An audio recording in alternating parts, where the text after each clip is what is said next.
사상 누각의 나라입니다. 저마다의 역사를 갖고 문화도 너무나 다른 민족을 최소 55개 이상 묶어서 강제로 끌고 가고 있는 가짜 나라인데요.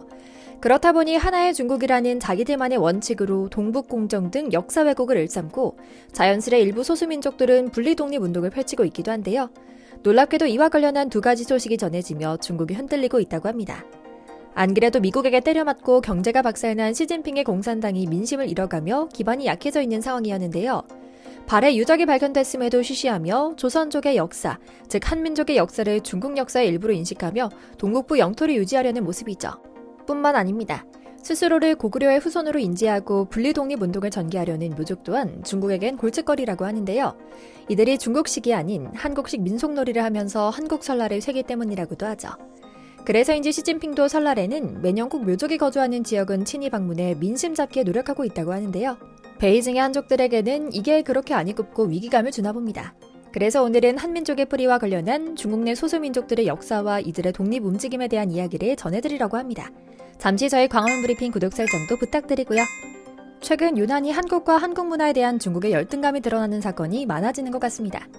말로는 대국이고 한국은 소국이라며 까불지 말라는 소리를 하면서도 그 행동은 소국 중의 소국처럼 이른바 쫌생이 외교를 하고 있는 건데요. 그런데 중국 내부에서 문제가 하나 터졌습니다. 바로 우리 한민족과의 민족적 연관성을 갖고 있다고 알려진 두 민족 중 특히 묘족이 한국어와 꼭 같은 단어, 한국인과 꼭 같은 문화를 갖고 있는 모습으로 한국식 설을 보내고 있는 사실이 중국 CCTV 공영방송에 나온 겁니다. 앞서 말씀드린 것처럼 시진핑은 이들을 관리 감독하기 위해 매 설 명절이면 직접 방문하는 정성까지 보이고 있다고 하는데요. 원래 도둑이 재벌 저른다고들 하죠. 그래서인지 네티즌들 사이에선 중국이 결국 분열하는 게 아닌가? 중국은 역시 춘추전국 시대로 돌아가야만 하는 것인가? 하는 이야기가 나오기 시작한 건데요. 냉정히 이야기해서 중국의 분열은 필연적인 일입니다. 다만 그 시기가 문제일 뿐입니다. 최근 중국의 경제 성장이 주춤하긴 하지만 그래도 예전보다 소위 말해 먹고 살만한 나라가 되면서 이제 중국 내 많은 소수민족 사람들은 중국 공산당의 폭압적인 정치에 대해 반대하는 뜻을 내비치기 시작했거든요. 뿐만 아닙니다. 중국을 사상 누각과 같은 나라로 만드는 점은 결국 다민족 국가라는 점입니다. 중국은 총 56개의 민족으로 구성되어 있는데 그중 우뜸으로 친다는 한족이 91.6%를 차지할 정도라고 합니다. 소수민족 가운데 독립에 가장 적극적인 민족이 위구르와 티베트라고 하고요. 가장 비극적인 민족 중 하나가 조선족이라고 하는데요. 한 가지 공통적인 것은 한족을 제외한 55개 민족이 각기 다른 고유한 풍속과 종교 신앙, 언어를 갖고 있다는 점입니다. 그런데 이 55개 민족 중에 임청화가 나온 동방불패가 그렸던 묘족이 있습니다. 이들은 스스로 치오의 후예, 고구려의 후손이라 자칭하고 중국 남부, 동남아의 베트남, 라오스와 태국 북부에 모여 거주하고 있다는데요. 저항정신이 강한 동방의 집시민족으로도 불리죠. 그런데 이들 묘족이 최근 움직이기 시작했다고 합니다. 본격적인 분리독립운동을 시작한 것은 아니지만 중국이 과도하게 통제하고 아예 없애버리려 하는 묘족의 자체 문화를 지키겠다는 의지에서 시작한 운동이라고 하는데요. 중국에겐 이 운동이 특히 골칫거리라고 하죠. 그래서 조금 더 조사해보니 이유가 놀라웠습니다. 중국이 그동안 길을 쓰고 없애려고 했던 묘족이 지키지 못하게 하려던 문화가 바로 한국 고유의 문화, 언어와 맞닿아 있었기 때문입니다. 사실 묘족이라고 하면 많은 분들은 한국은 한민족 단일 민족 국가 아니야? 묘족이 누군데? 라고 하실 수도 있습니다. 하지만 30여 년 전인 1992년 공전의 히트를 기록한 영화 동방불패 기억하실 겁니다. 영화는 한족이 명나라에 대항해 мя오족의 나라를 세우려는 동방불패를 주인공으로 한 홍콩 무협 영화인데요. 여기에 묘족, 그러니까 мя오족이 나옵니다. мя오족의 새로운 리더 동방불패는 1월 신교라는 종교 집단을 장악하고 외세인 일반 낭인들까지 끌어들여 한족에 대한 반란을 일으키는데요. 동방불패로 보냈던 한족 영화배우 임청아는 당대 최고의 초미녀 스타로 떠올랐죠. 물론 내용은 허구에 가깝습니다. 하지만 동방불패는 우리나라 사람들에게 мя오족의 존재를 처음으로 각인시킨 영화였는데요. 현재 중국 전역에 살고 있는 мя오족은 모두 894만 명가량입니다. 중국 55개 소수민족 가운데 네 번째로 그 수가 많은데요. 놀랍게도 이들은 입을 모아 스스로를 가깝게는 고구려의 후예이자 멀게는 치우의 후손이라 칭하고 있습니다. 단순히 말로만 하는 것이 아니라 이들의 생활풍습 곳곳에 한국인과 공유하는 문화나 언어가 한둘이 아니라고 하는데요. 우선 мя오, 즉 묘라는 단어 자체도 밭에서 돋아난 풀을 가리키는 말입니다. 한족과는 조금 다른 방법으로 농사를 짓는 모습도 눈에 띕니다. 산지가 많은 지형 특성을 극복하기 위해 그냥 땅에 파종하는 것이 아니라 모내기처럼 땅에 물을 가두고 기르는 방식도 한국에서 많이 보던 방식이죠. мя오족이 민족의 시조로 섬기는 치우도 고구려와 연결됩니다.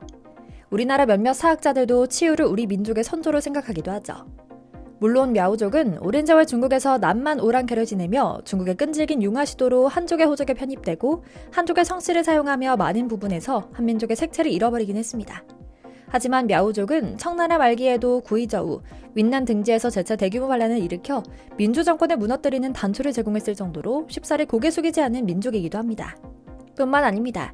중국에서 유일하게 묘족만 하고 있다는 오리지널 한반도식 독특한 설 문화도 있습니다. 물론 수십 년간 중국 공산당의 포갑 정치로 한족화되긴 했지만 아직까지도 지켜오고 있는 전통인데요. 중국 묘족 새신랑들은 설날 처갓집을 찾을 때 이불이나 담요 등 침구를 가지고 집안 어른께 절을 한다고 합니다. 여기에 더해 집안 아이들에게는 절을 받고 세뱃돈을 준다고 하는데요. 이는 중국 한족을 포함한 다른 민족에게선 찾아볼 수 없는 한국인만 갖고 있는 문화라고 합니다. 한국도 수십 년 전 가난했던 시절 옆집이나 이웃의 낯선 손님이라도 나타나려 하면 우르르 몰려가 인물은 어떻게 생겼는지, 선물은 무얼 갖고 왔는지 이리저리 살피다가 재수 좋으면 눈깔 사탕 하나라도 얻어먹는 재미가 있었다는 이야기를 많이 들었는데요. 사람 사는 정, 특히 한국 사람이 사는 정은 한국이나 수백 년이 넘게 지난 중국 내 한민족의 후예 묘족에게나 큰 다름이 없다니 신기할 정도죠. 그런데 여기에 더해 묘족이 단순히 치우의 후손이 아니라 고구려 유민이라는 학계의 분석 결과가 나오며 중국이 더욱 긴장하고 있다고 합니다.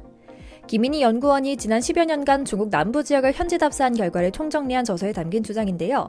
김 연구원은 역사상 최초의 코리안 디아스포라가 묘족이라고 주장했습니다. 디아스포라는 이산, 흔히 국가소멸 뒤 세계 각지로 흩어진 유대인을 뜻하는데요.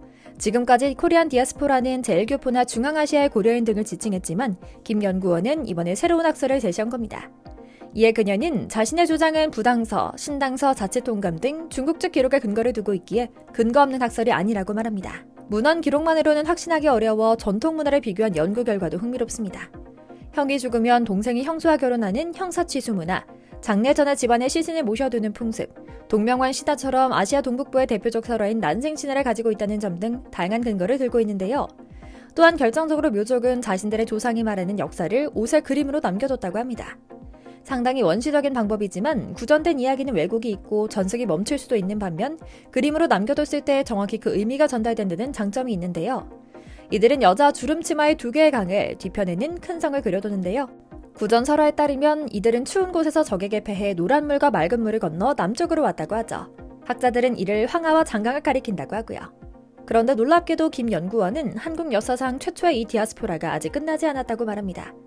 고구려 유민들은 사라진 게 아니라 정체성을 갖고 살아남았지만 여전히 소수자이자 이방인으로 중국과 세계 각지에서 흩어져 살고 있기 때문인데요. 한민족은 유약하지 않기 때문에 쉽사리 동화되지 않고 이 오랜 세월 동안 정체성을 지키고 있다는 겁니다. 실제로 묘족은 중국에서도 총포술과 활을 다루는 능력이 좋다고 하는데요. 이런 하나하나의 작은 특징들이 모여 한민족의 특징을 정의한다고 볼 수 있죠.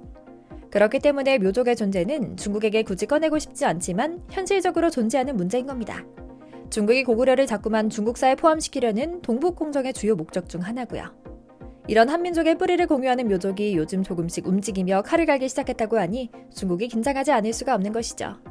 묘족은 실제로 중국 내 소수민족 중에서도 조상을 모시고 어른을 공경하는 등 예의범절을 지키는 문화를 통해 확고한 정체성과 결속력, 자부심을 갖고 있으며 실제로 중국 내에서도 민족의식이 가장 강한 민족 중 하나라고 합니다. 예나 지금이나 고구려를 닮은 묘족인데요.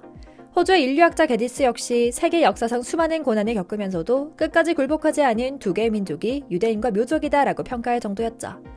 어쩌면 정말로 우리 민족과 뿌리를 함께하는 후예가 중국에서 잘 자리 잡아 살고 있다고 생각하니 괜히 애틋한 마음도 생기는데요. 이번 설 명절도 즐거운 일로 가득 채우시길 기원하며 새해 복 많이 받으시며 저희 광화문 브리핑이 전해드리는 기분 좋은 소식 계속 들어주시길 부탁드리며 오늘 영상 마치겠습니다. 저희 광화문 브리핑 구독, 좋아요도 부탁드리고요. 오늘도 시청해주셔서 감사합니다.